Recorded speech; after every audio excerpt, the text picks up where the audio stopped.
Abenegihugu isinzi bo mu ntara ya Bujumbura bahurikiye mu mashirahamwe yigenga adaharanira inyungu za politike ariyo AJAPE, OADAME Burundi, ACODI, COFEDE n'urunani rw'amashirahamwe CODIPE bazindukiye kuri uyu wa gatandatu igenekerezo rya 12 Ruhuma umwaka wa 2022 mu rugendo rw'amahoro no gushimira Imana Data mushobora vyose yumvise ugutakamba kwabo bayisaba gukurwako ibihano umuryango w'ubumwe bwa Buraya wari wafatiye igihugu cabo c'u Burundi.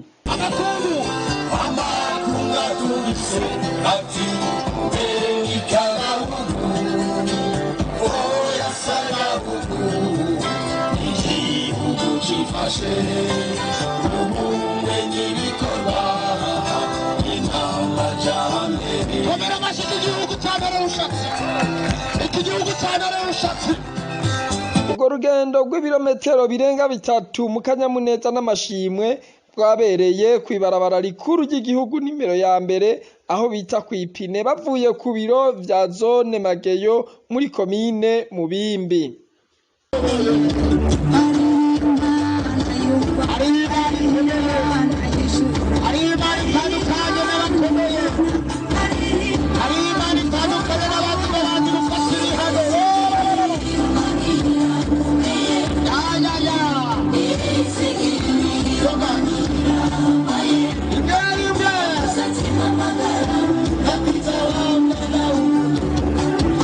Urwo rugendo rwasozerewe n'ijambo ryari ryateguwe n'ayo mashirahamwe yigenga aho bamanje gukengurukira Imana hamwe n'ubutwari bw'umukuru w'igihugu na leta mvyeyi leta nkozi arongoye.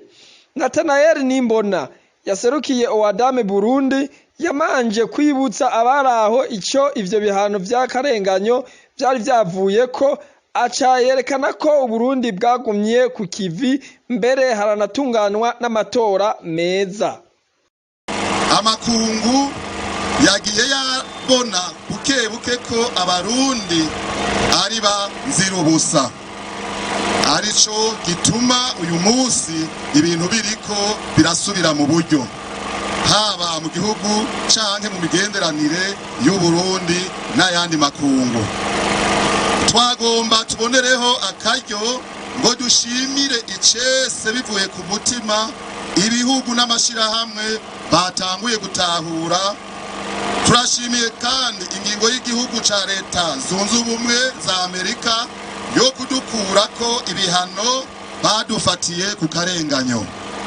Turashimira kandi umuryango w'ibihugu vya Buraya ku ngingo nziza nabo nyene baraye bafashe yo gushikiriza Sebarundi igitabo gifuta ingingo z'agahotoro bari badufatiye. Turasavye n'ibindi bihugu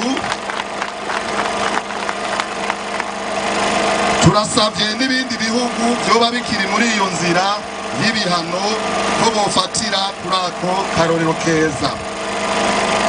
Nitworeka gushima no gushimira indongozi z'igihugu duhereye kuri nyenicubahiro umukuru w'igihugu cacu na leta arongoye ku ntambwe tugeze ko uyu munsi aribo tuyikesha kubera umutima wo gukunda igihugu no kucitangira. Abenegihugu natwe twishime kuko twashoboye kwigumya mu bihe bitoroshe, mugabo tukagumiza kumuzirikanyi ko bayamaze ngo ugukomereka kurababaza ugutonekara kutaraza. Yarangije asaba abenegihugu kubandanya kubumbatira amahoro n'umutekano, kwitaba ibikorwa vy'iterambere rusangi, gukorera hamwe mu makoperative no gusonera amategeko n'inzego z'igihugu.